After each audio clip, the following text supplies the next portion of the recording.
Ibu, Bapak, saudara-saudari sekalian yang berbahagia, selamat pagi, Namo Buddhaya.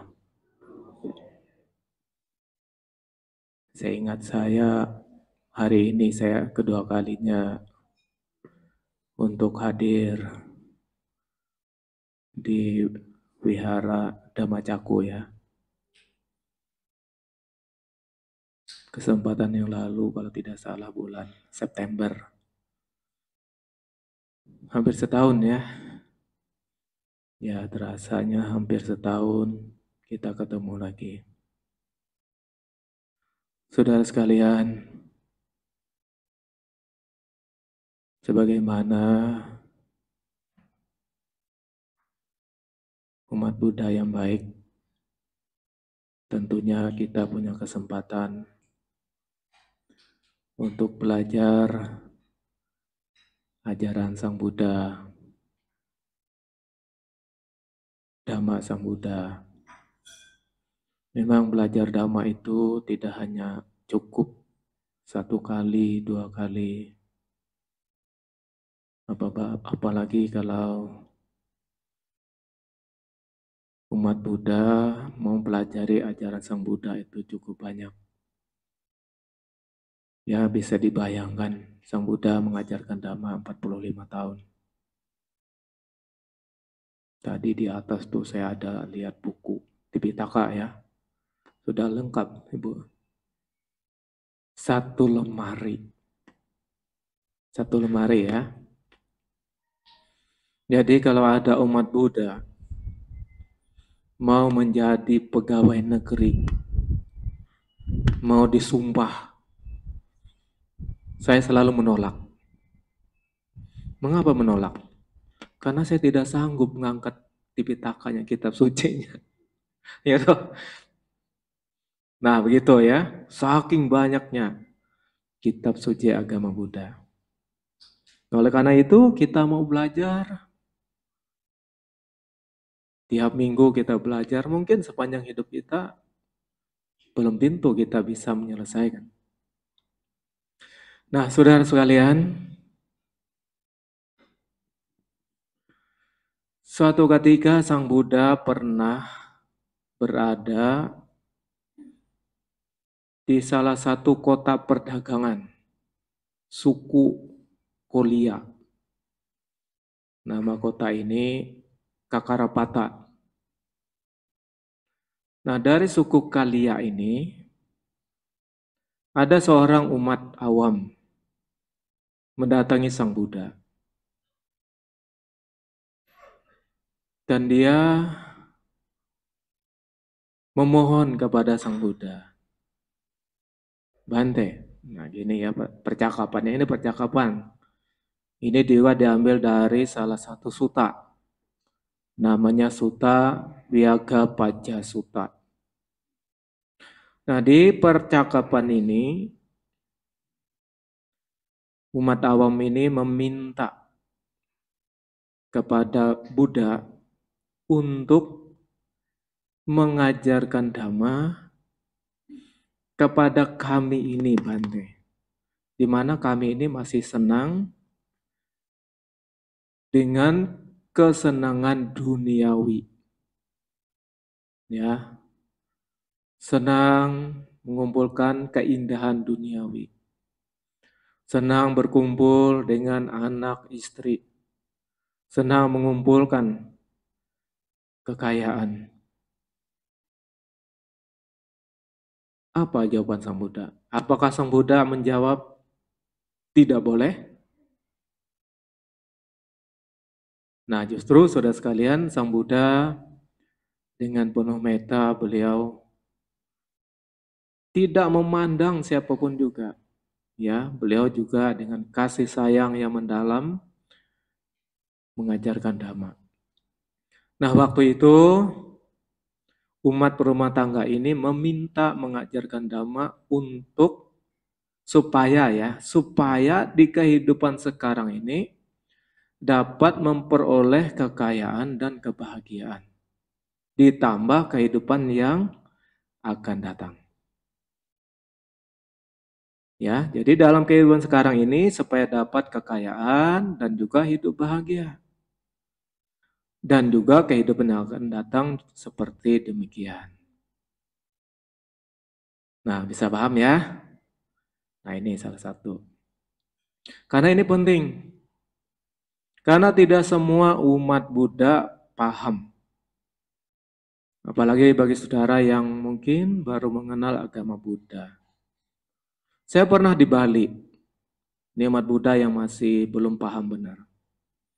Dia adalah seorang pedagang. Bante, kita sebagai seorang pedagang, ini pertanyaannya sebenarnya gampang-gampang susah sebetulnya. Bolehkah Bante kita berdagang dan menjadi orang kaya? Nah, pertanyaan gampang aja tuh. Bolehkah kita menjadi orang kaya? Ada catatan sedikit. Catat tapi ada tetapinya ya. Karena kaya itu sebenarnya juga banyak. Nah, hati-hati juga ya. Kalau diminta ingin nggak jadi orang kaya, hati-hati. Nanti ujungnya kadang-kadang tidak enak. Kayak apa? Kayak anjing misalnya. Ya tuh. Kayak monyet kan begitu. Tapi ini adalah kaya mempunyai banyak harta. Bolehkah kita sebagai umat Buddha? Kira-kira jawabannya boleh nggak? Boleh sih. Boleh jadi umat Buddha atau jadi orang kaya. Ya kalau nggak boleh kita nggak bisa bangun wihara toh. Nah ini jangan salah ini. Jadi umat Buddha boleh menjadi orang kaya. Bahkan di zaman Sang Buddha tuh banyak umat Buddha yang kaya. Salah satunya siapa? Anathapindika. Anathapindika ini saking kayanya. Beliau membeli lahan di wihara Jetavana, tahu nggak? Itu pakai uang koin emas. Ya. Nah, uang koin ini digunakan untuk menutupi tanah-tanah di situ waktu itu.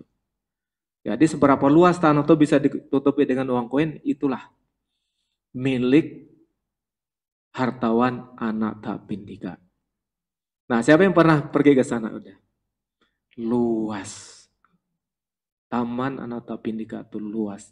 Taman Jetavana. Itu dibeli dengan koin-koin yang ditutupi di tanah itu. Nggak tahu kalau di sini dulu pakai apa belinya. Apa pakai uang tutupi satu persatu? Ya tentu saja enggak ya, tidak perlu. Nah itulah salah satu orang kaya. Ada lagi orang kaya waktu itu adalah Ibu Wisaka. Ibu Wisaka ini punya keunggulan. Selain kaya, orangnya cantik. Cantik, cantik. Kaya raya itu susah dicari. Banyak orang cantik sekarang tapi belum tentu kaya. Ya kan? Banyak orang kaya tapi maaf jelek. Tapi Wisaka ini sempurna. Cantik, kaya raya, anaknya juga banyak. 10 perempuan, 10 laki-laki. Jadi kalau dia reunian, Ibu Nani ya, itu kumpul, wihara ini mungkin penuh, 120 orang. Wisaka. Nah ini juga salah satu murid Sang Buddha. Ya, jadi umat Buddha boleh jadi orang kaya. Nah sekarang dari sutta tadi, upasaka ini meminta bagaimana caranya Bante. Supaya kita ini bisa hidup kaya plus bahagia. Karena kadang-kadang benar ya, ada orang kaya belum tentu bahagia. Apalagi menikmati. Padahal yang bahagia, yang menikmati siapa? Pembantunya. Pemiliknya kemana? Coba perhatikan. Mungkin salah satunya kita di sini. Pagi-pagi kadang-kadang jam 5 udah berangkat kerja, ya toh? Nanti pulang Bisa jam 7, jam 8 malam. Jadi rumah itu seperti hotel, hanya untuk tempat tinggal. Sementara pembantu-pembantunya, ya toh, tempatnya pakai AC, nonton TV, sampai happy, lihat handphone, ya toh. Siapa yang menikmati? Ayo, siapa yang menikmati? Makan gratis, minum gratis. Enak toh? Itu hebatnya. Sementara kita capek, capek, capek kadang-kadang. Nah, ini gimana supaya kita juga ikut menikmati? Ya, dan ini fakta. Nah, saudara sekalian, dari khotbah Sang Buddha ini, bagaimana kita juga kaya, tapi kita bisa bahagia. Nah, Sang Buddha menunjukkan caranya atau jalan. Yang pertama, Uthana Sampada. Apa itu Uthana Sampada? Uthana Sampada itu adalah kita harus mempunyai keterampilan, rajin, ulet, tekun. Nah, kita awali, kalau kita masih sebagai pelajar, harus rajin. Nah, jadi ini yang muda-muda juga ingat ya. Jadi kalau kita pelajar, mulailah dari sini. Rajin, tekun, ulet. Nah, setelah kita melewati masa belajar, sudah saatnya kita apa? Mencari. Ya, saatnya kita mencari apa yang kita cari? Penghidupan, kekayaan, dolar. Kumpulkan. Saat kita mengumpulkan, kita kumpulkan, kita cari, kita kumpulkan dengan sekuat tenaga. Nah, ini yang pertama ya. Rajin, tekun.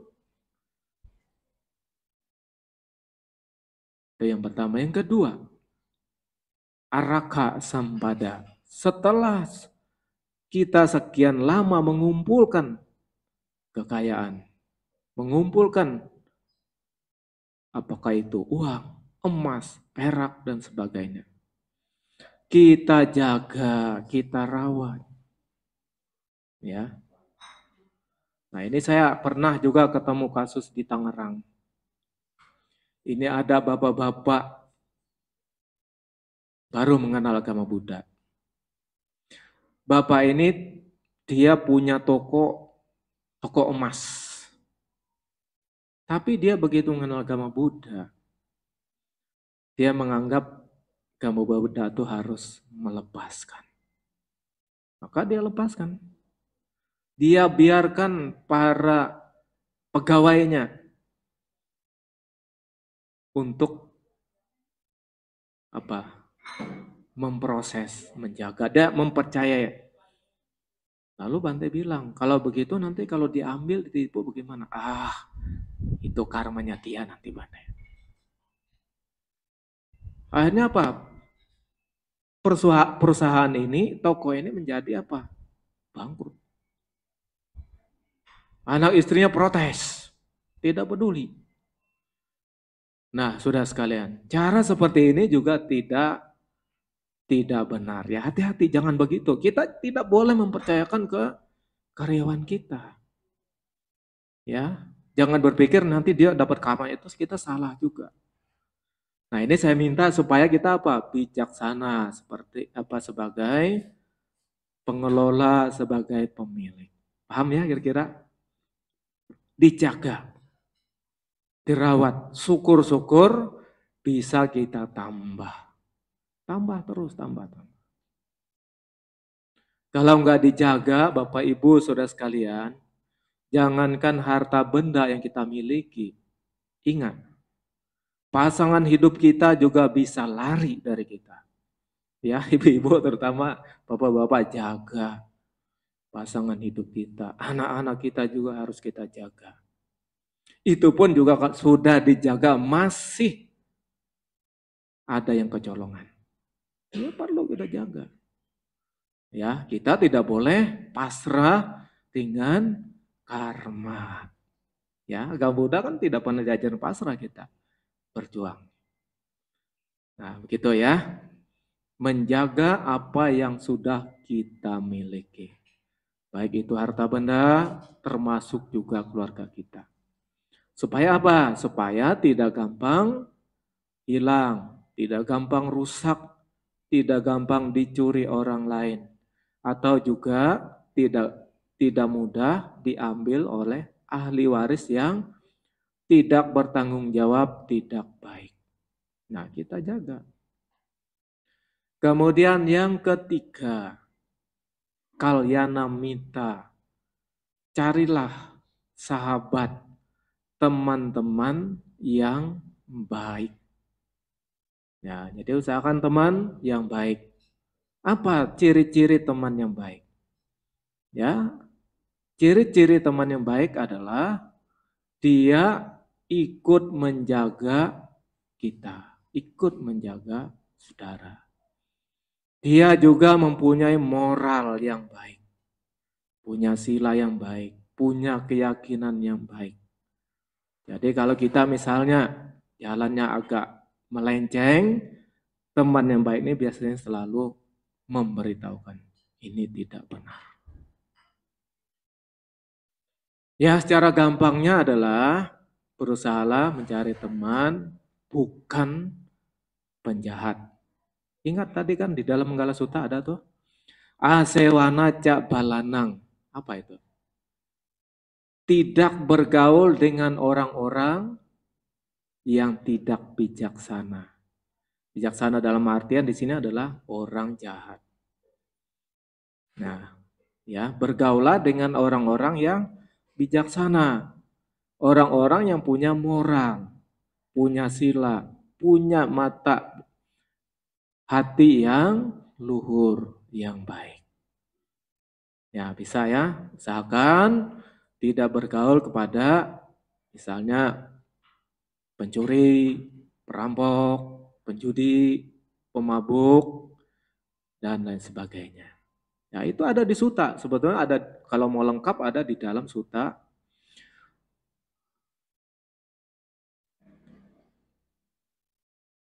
Sigalawada Sutta. Itu lengkap banget. Panduan untuk umat Buddha. Ya lengkap banget. Banyak kewajiban yang seharusnya dilaksanakan. Ya, di dalam Sutta Sigalawada Sutta. Saudara sekalian, ini yang keempat, yang ketiga. Sekarang yang keempat. Yang keempat, sama jiwita. Kehidupan yang selaras, serasi, seimbang. Nah, dalam hal ini, seorang umat Buddha harus menyadari, jangan sampai hidup ini besar pasak daripada tiang. Gitu ya. Nah, ini bukan mengajarkan kita tuh pelit, enggak juga. Artinya kita punya pengeluaran disesuaikan dengan pemasukan. Ya, usahakan pemasukannya lebih besar daripada pengeluaran. Ya, jangan dibalik. Ya, kalau pemasukan misalnya 10 juta, pengeluarannya 50 juta, pasti bangkrut, ya. Itu pasti. Ya, ini kita harus bijaksana sih. Nah, coba terapkan 4 cara ini. Ya.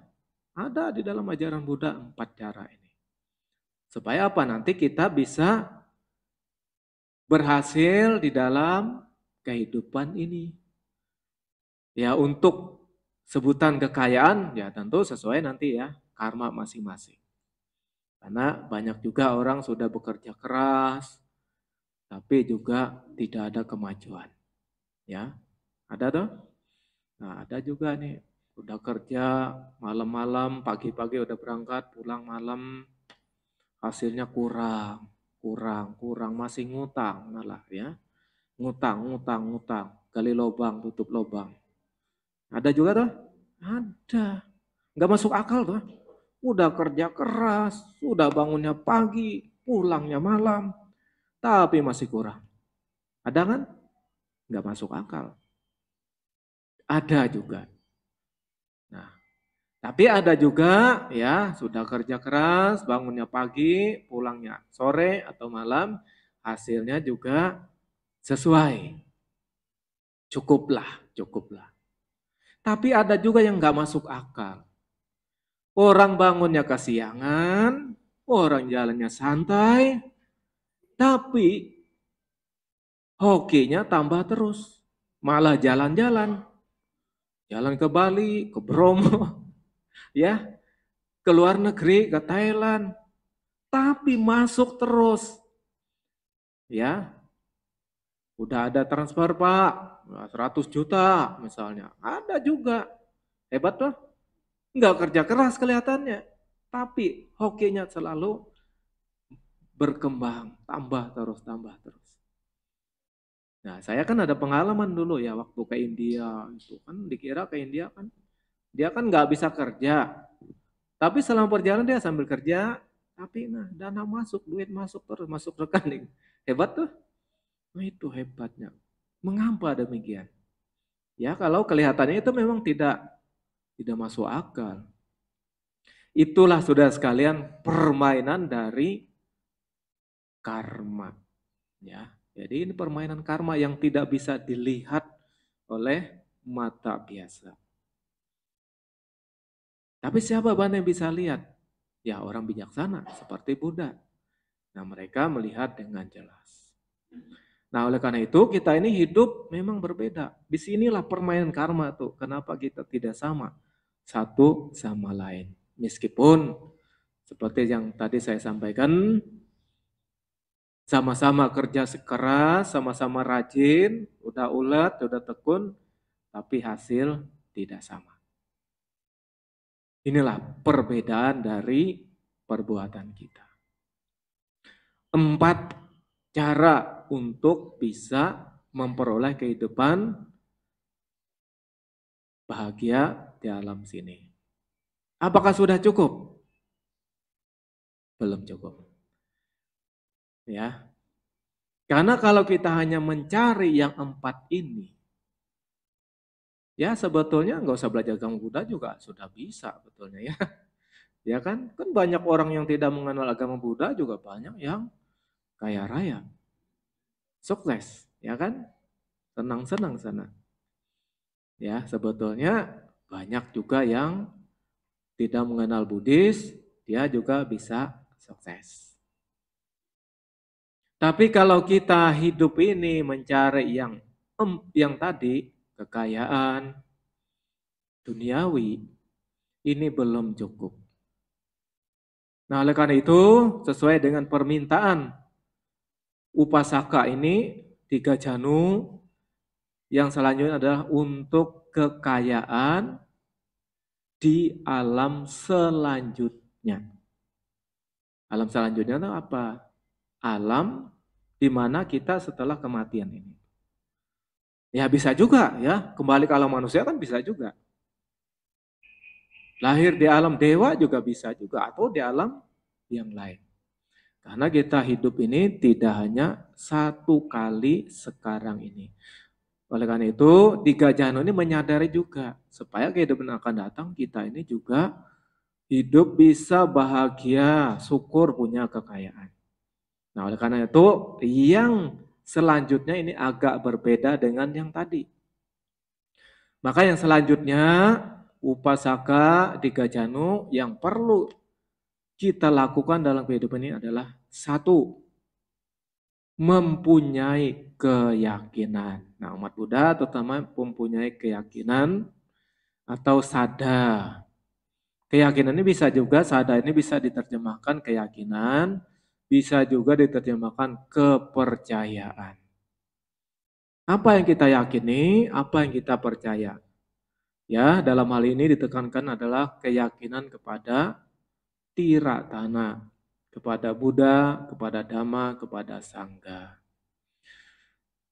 Lebih baik lagi kalau kita punya keyakinan terhadap apa? Apa yang saya lakukan hari ini pasti akan berakibat di kemudian waktu. Meliputi perbuatan baik ataupun perbuatan yang tidak baik. Sudah belum ini? Sudah punya nggak pengertian seperti ini, keyakinan seperti ini? Sudah ya? Ini adalah kualitas pertama. Meyakini hukum sebab akibat. Penting ini. Karena dengan kita meyakini hukum sebab akibat, kita seharusnya menyesuaikan dengan hukum ini.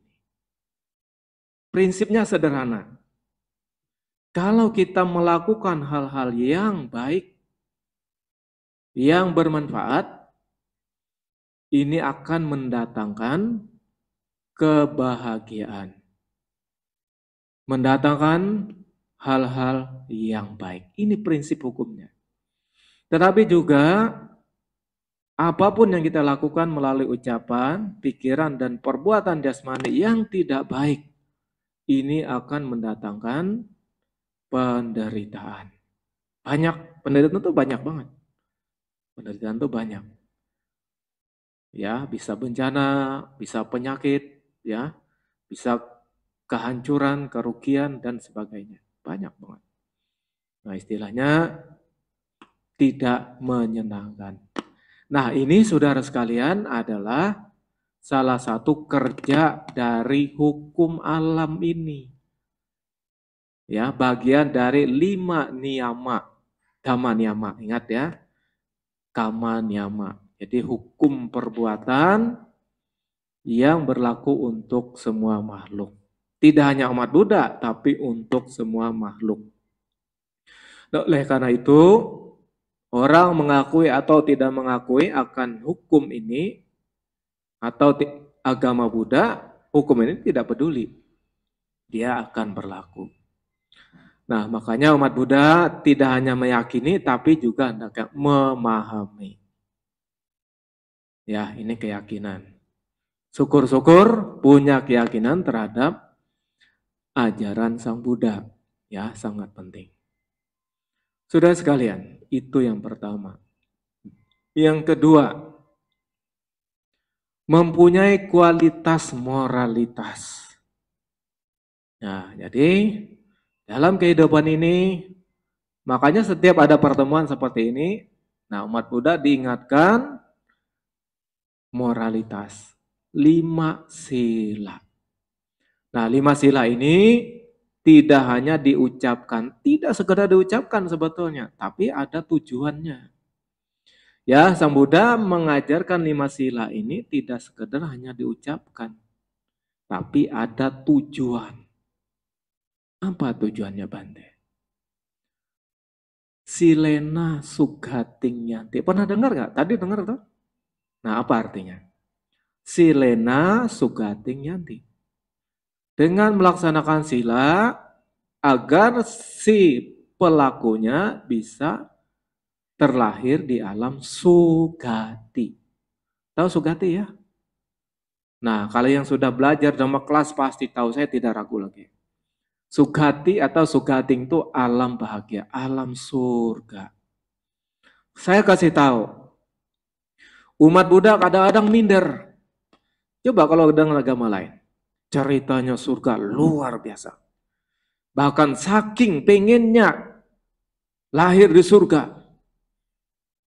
Karena katanya di sana sudah nunggu para bidadari, ya tuh. Sampai berkorban dengan bunuh diri. Tapi maaf, ini salah. Ya toh? Saking yakinnya mereka. Tapi agama Buddha tidak begitu. Nah, untuk memperoleh kehidupan di alam seperti ini, agama Buddha bukan dengan cara membunuh orang lain, membunuh makhluk lain, tetapi dengan membunuh apa yang dibunuh? Kekotoran batin. Tahu ya kotoran batin ya? Yang harus kita basmi, kita bunuh adalah keserakahan, kebencian, pandangan keliru, dan ketidaktahuan. Itu yang harus kita basmi. Nah, oleh karena itu, saudara sekalian, beda pandangan. Ya, kalau agama Buddha yang kita basmi adalah yang ada di dalam pikiran kita ini. Ya, itu sebenarnya bukan di luar, ada dalam pikiran kita. Ya, yang selalu mengganggu, ya mengganggu hidup kita sehingga kita tidak bisa bahagia. Ada di sini. Ya, akarnya ada 3. Ada loba, dosa, moha. Keserakahan, kebencian, dan ketidaktahuan. Itu akarnya. Nanti dari akar-akar nanti dia menjelma macam-macam. Ya. Jadi kalau kita bahas ya berapa hari nggak selesai itu. Ya tuh, cuma akarnya cuma 3. Itu sebetulnya yang membuat kita tidak bisa hidup bahagia tadi. Ya, hidupnya susah, tidurnya susah. Ya toh? Di sini. Nah, maka sila ini salah satunya adalah untuk membasmi, membunuh sifat-sifat buruk ini. Jadi kalau kita bisa mengendalikan diri, nah, Sang Buddha menjamin silena sugating yanti. Dengan melaksanakan sila, kita dapat terlahir di alam bahagia. Alam bahagia itu minimal lahir kembali di alam manusia. Ingat ya. Jadi kalau saudara punya kebajikan, punya sila yang baik, itu pun di alam manusia juga bermacam-macam keunggulan. Ya, misalnya saudara sekalian ya, dalam kehidupan lampau sudah punya sila yang baik. Tidak hanya sila, tapi juga senang berdana, ya kan? Sedang bermurah hati, senang bersimpati, ya, bermudita cita kepada orang lain. Ini pun juga meskipun kalau suatu saat kembali ke alam manusia, kita mempunyai banyak keunggulan yang mungkin tidak ada di dalam diri orang lain. Inilah sudah sekalian membuat kita itu berbeda, ya, satu sama lain. Misalnya tadi, ada dilahirkan parasnya cantik, ada tampan, ya toh sama-sama kan lahir di manusia, tapi nggak sama. Ada cantik, ada tampan, ada yang sedang-sedang, ada yang jelek, ada yang jelek banget. Saking jeleknya lalat pun tidak mau datang. Ada dah, ada. Habis nggak mandi, nggak bersih, ya. Ada juga penyakitan, ada juga. Nah begitu. Nah jadi ya melaksanakan sila. Sila ini bisa mengantarkan kita lahir di alam yang lebih tinggi, alam dewa. Nah alam dewa ini sebutan lain alam surga. Tahu alam surga dalam agama Buddha ada berapa? 26. Kok banyak tuh Bante? Banyak. Dibandingkan kalau orang, maaf, kalau tetangga kita cuma 1. Nah coba saudara, ini saya ngajak berpikir sedikit. Ada yang berdana, misalnya 1 genggam nasi, ya toh? Berdana pada orang tertentu. Ada lagi yang berdana 1 piring nasi. Ada lagi yang berdana 1 kawah, tahu ya kawah? Apa tuh? Apa namanya kalau sini? Saku. Kawah, kawah. Bakul, bukan bakul, itu wajan, wajan tahu ya wajan. Kuali, kuali yang gede itu namanya kawah kalau tempat saya. Gentong ya, ya terserah lah. Pokoknya gitu ya. 1 genggam, 1 piring, 1 kawah atau 1 panci.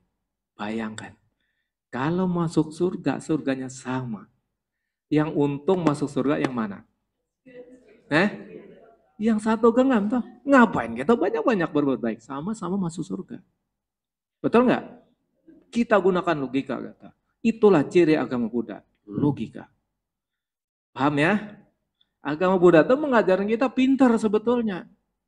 Ya meskipun kadang-kadang menjadi umat Buddha itu sulit. Nah ini saya mengarah ke situ sebetulnya. Jadi berdana 1 genggam nasi, 1 piring dan 1 panci atau 1 kawah. Sama-sama surganya.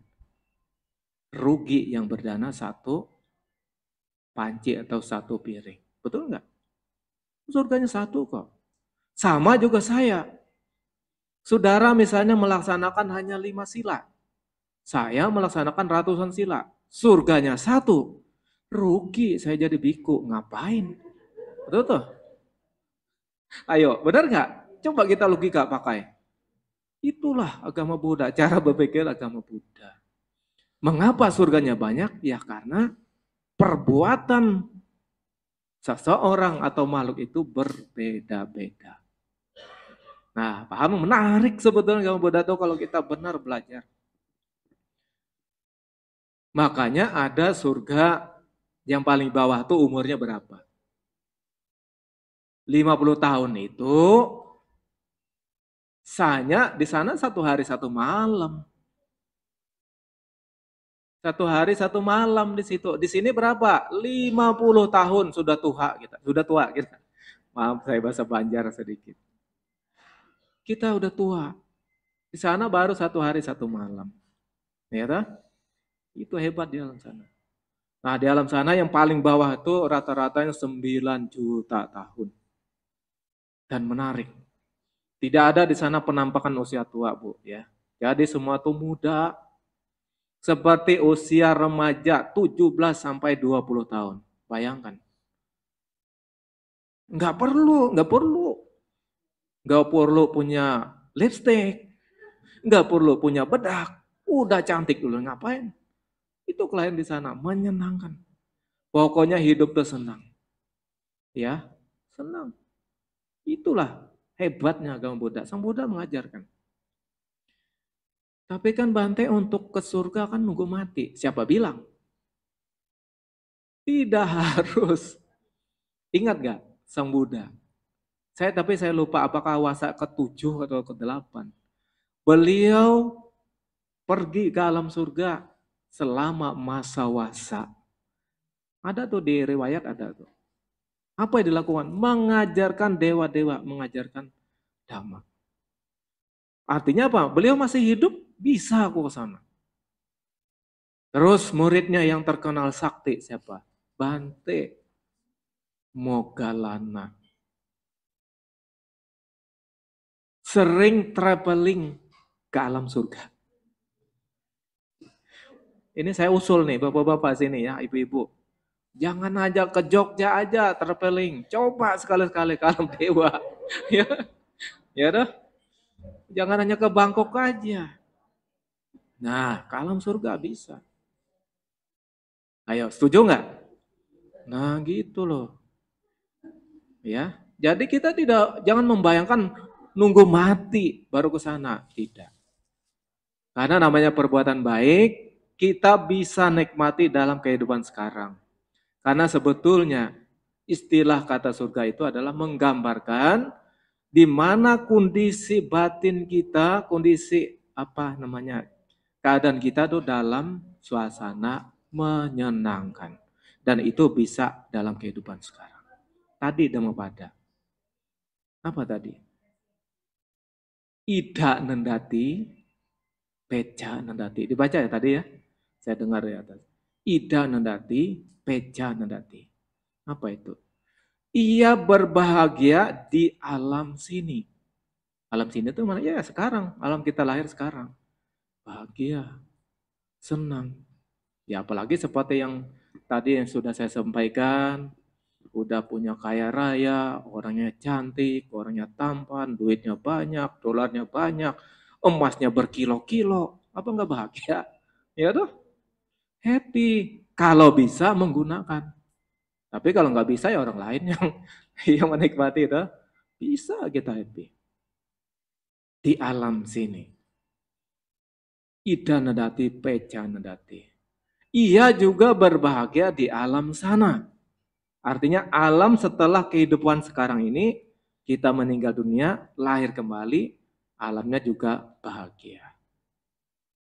Ya, di alam sana. Bisa di alam manusia atau di alam dewa, alam Brahma atau arupa Brahma. Atau kalau dia punya karma baik yang sudah sempurna, dia mencapai nibbana. Nah, Nibbana itu adalah gambaran kebahagiaan tertinggi. Karena di sini kebahagiaan sini sudah tidak ada syarat. Ya. Kalau di alam dewa itu sebetulnya masih ada syaratnya, bersyarat. Karena itu kalau syaratnya berubah, ya kebahagiaan bisa lenyap. Ya, di alam dewa itu masih belum aman sebetulnya, ya. Tapi ya nggak apa-apa. Sangat berarti bagi kita kalau bisa lahir di sana. Sehingga kita bisa menambah perbuatan baik yang lebih banyak. Pecanendati, idanati pecanendati. Kata punyo ubayata nandati. Ia berbahagia di kedua alam. Ya, ia berbahagia di kedua alam, alam sini dan alam sana. Ya, kata punyo ubayata nandati. Selanjutnya punyang me katanti nandati. Ia berbahagia ketika mengingat, ya, mengingat perbuatan baiknya yang sudah dilakukan. Ingat nggak?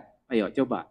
Kalau ingat kebaikan, oh dulu saya berdana kepada wihara apa ini? Wihara apa? Dhamma Caku, ya dulu dana altar, dana keramik, dana semen, dana atap. Wah senang saya dapat digunakan banyak orang. Happy kan?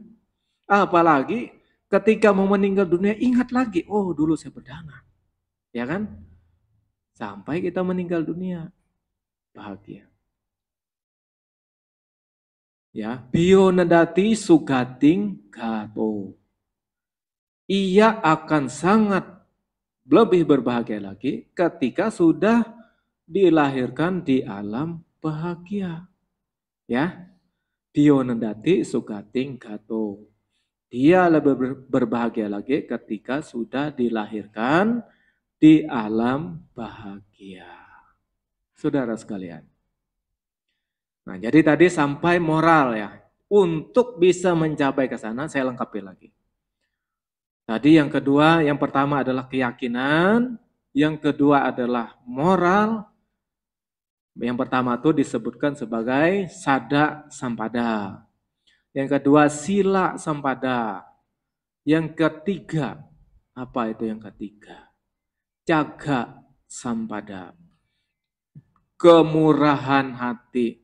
Jadi kita ini hidup tidak cukup hanya keyakinan, tidak cukup hanya moral, tapi kita juga perlu bersosial di masyarakat, peduli.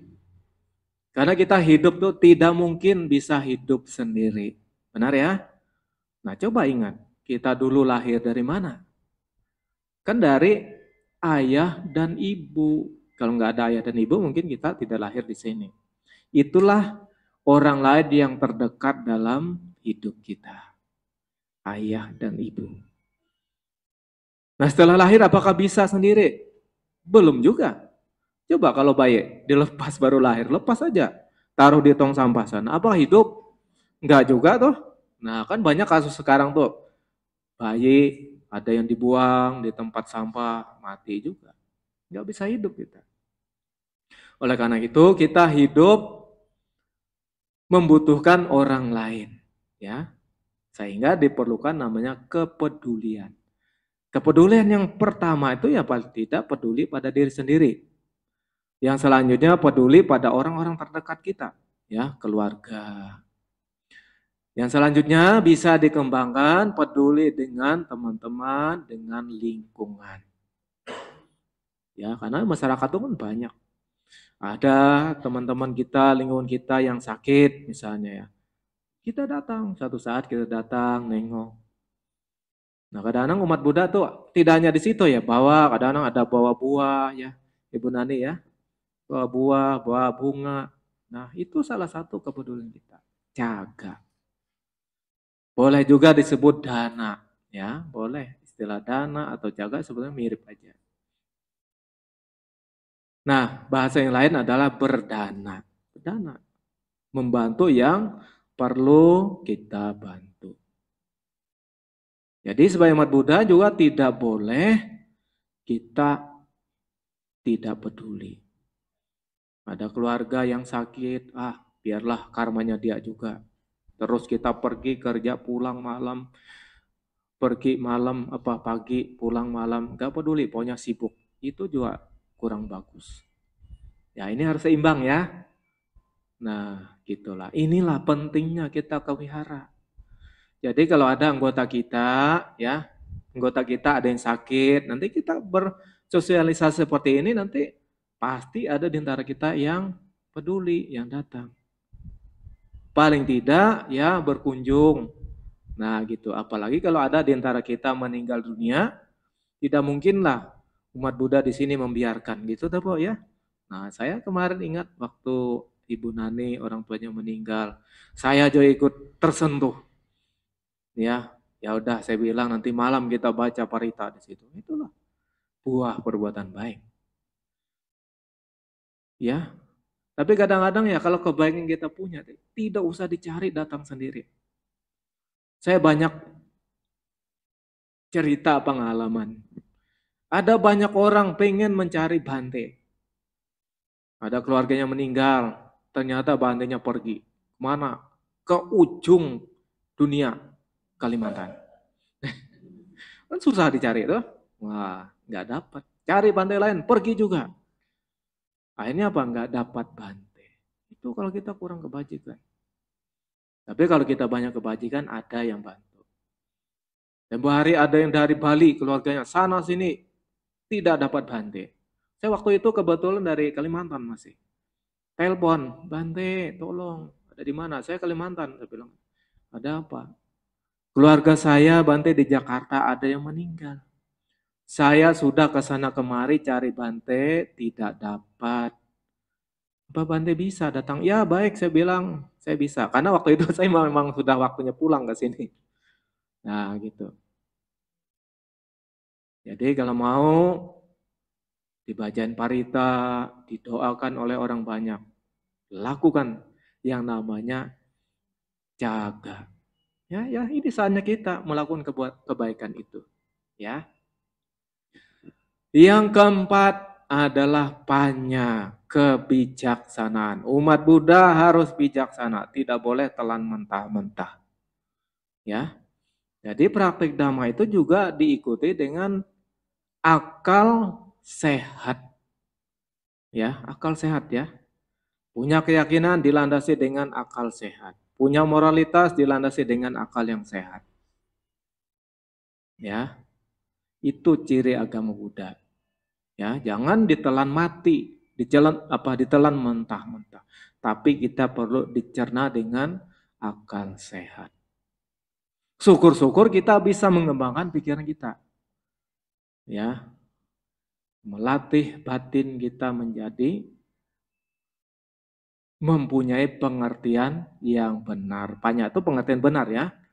Misalnya tadi mempunyai pengertian akan hukum karma. Penting banget. Bisa mempunyai pengertian akan adanya tumi belahir setelah kehidupan ini. Kelahiran kembali setelah kehidupan ini. Ya, hukum ini. Syukur-syukur kita bisa menyadari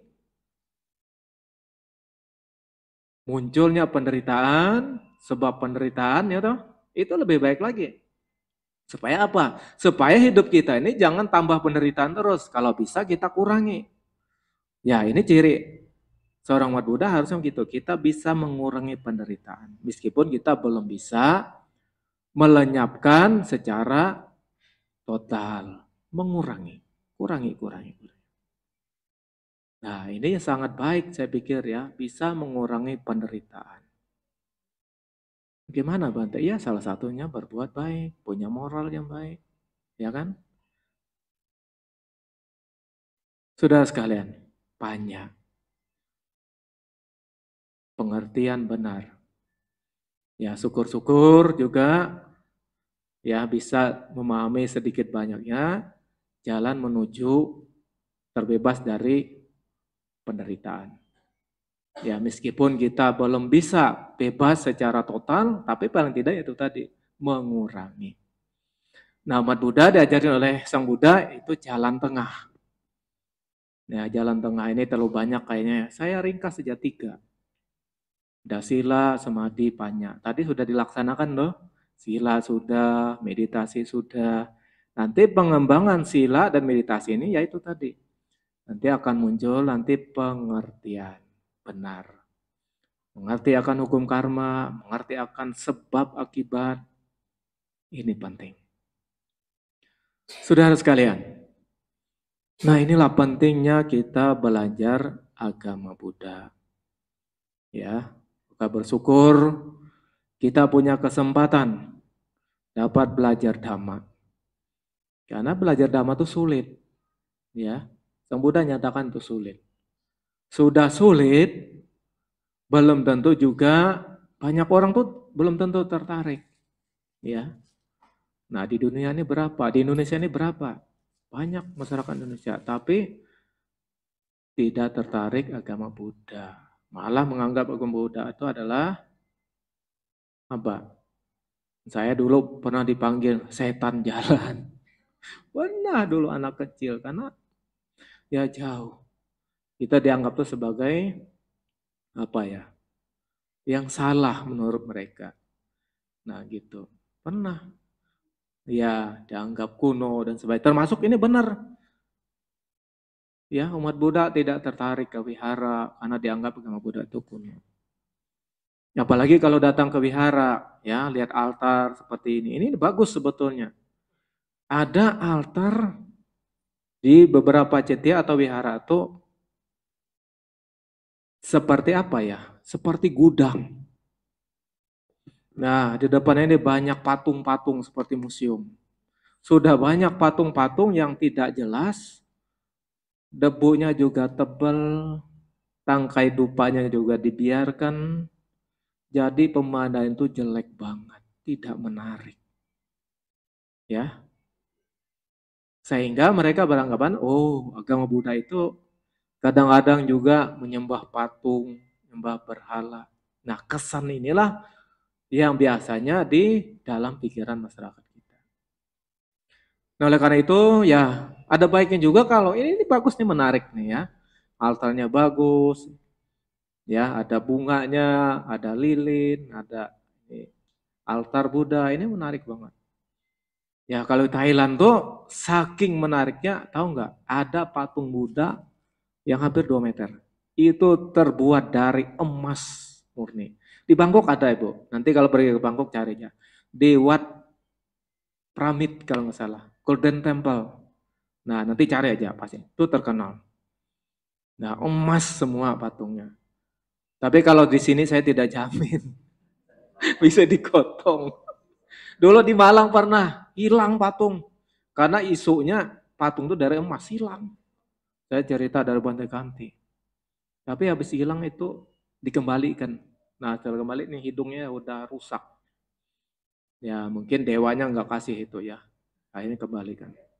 Ya pernah dulu. Di Thailand di wihara itu bebas siapapun masuk. Itu Thailand. Kalau di sini mungkin bisa hilang itu. Bebas hari ini nanti malam udah hilang. Ya. Nah, di sana ada patung. Mungkin ada yang dari Giuk juga di daerah tertentu. Nah, saudara-saudara sekalian, itulah cara atau jalan untuk mendapatkan baik itu kekayaan duniawi dan kebahagiaan duniawi. Ya. Rajin, ulet, tekun, habis itu kita jaga, kita rawat, kita pelihara.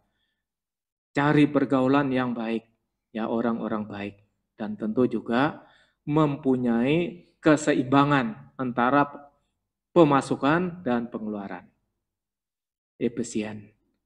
Yang selanjutnya setelah itu punyailah keyakinan atau saudara kita yang lain namanya kepercayaan.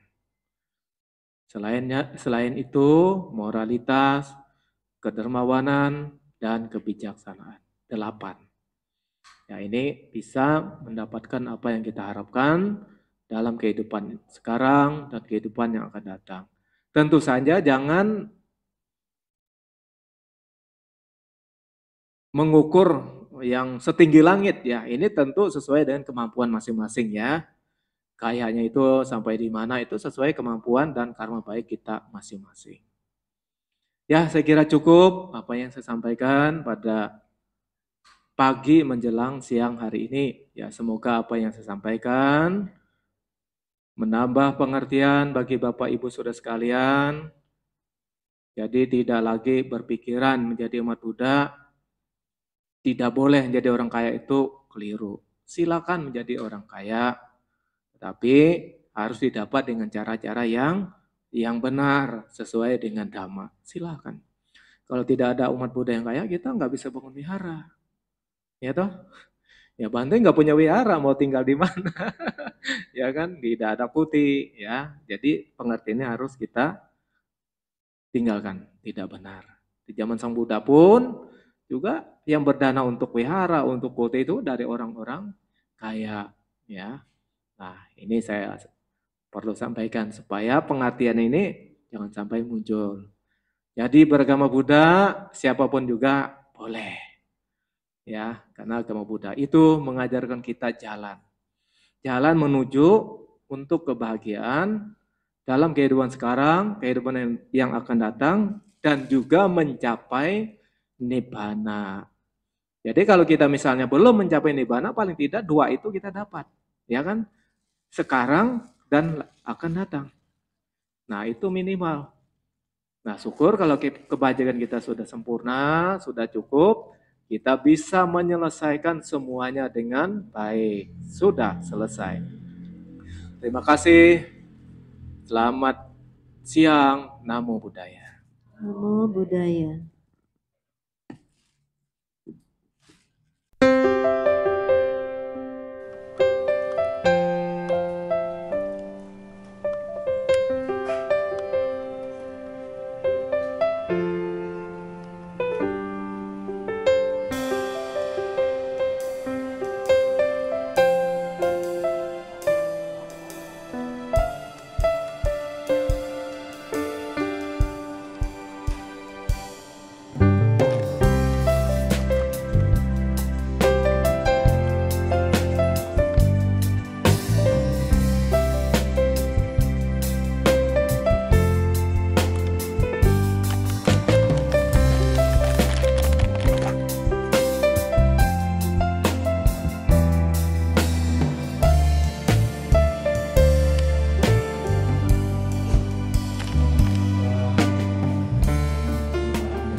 Yang secara khusus kita tujukan kepada sanak keluarga, sama penyendiri yang sudah meninggal. Semoga mereka juga mengetahui. Nah, di sini nanti ada penuangan air, jadi saudara yang menuangkan air, dan sebetulnya juga yang tidak menuangkan air juga bisa lakukan seperti ini, sambil beradi tanah atau bertekad atau mengingat perbuatan baik yang sudah dilakukan. Semoga perbuatan baik ini bermanfaat atau bahasa yang gampang itu melimpah kepada sanak keluarga saya yang sudah meninggal.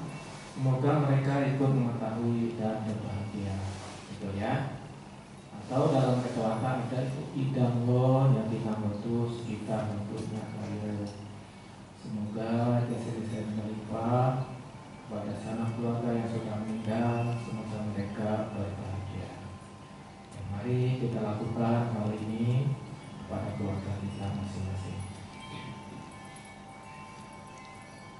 Yatha pariwaha pura paripurenti sagara Ewang ewa ito dinang petanang upakapati Ijitang patitang tunghang kipam ewa samijatu Sabe purendu sanggapa Candro peneraso yatha meninjo tiraso yatha Sabi tiyo viwajanto sabarokho vinasatu Mate bhavatwantarayo sukhiti kayuko bhawa Yatayo bhavatu sabamanggalang rakhantu sabha dewata Sabha buddhanubhavena sada sophina sada sophi bhavantu te Sadhu Selamat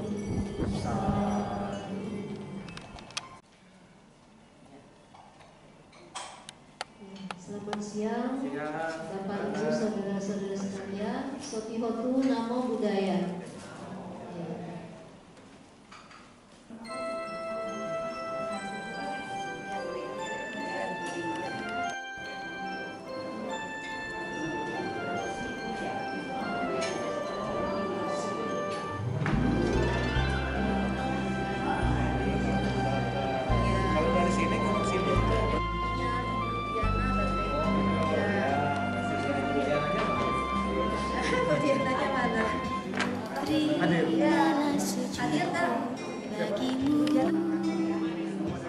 Ini anaknya Ibu Diana.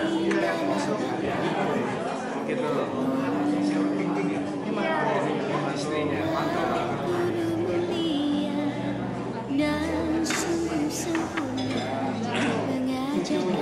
Berapa cucunya sekarang? 4.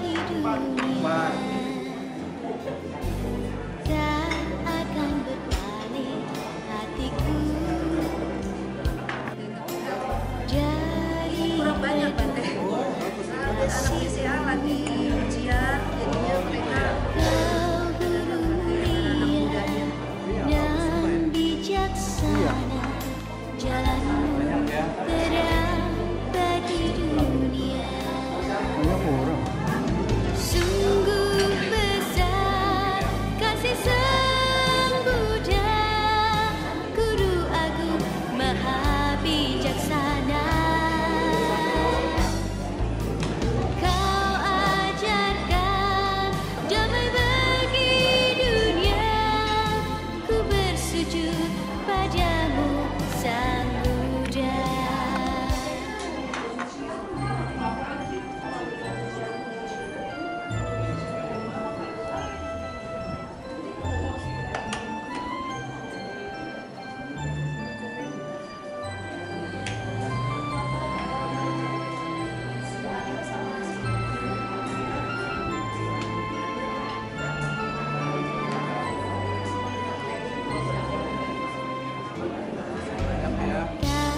Takkan berpaling hatiku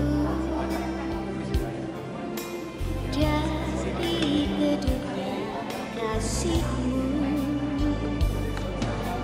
Kau guru mulia dan bijaksana, jalanmu terang bagi dunia.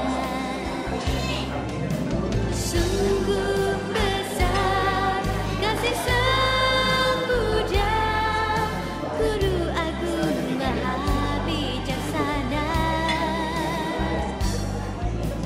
Kau ajarkan damai bagi dunia, ku bersujud padamu Sang Buddha.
yang telah mencapai penerangan sejati.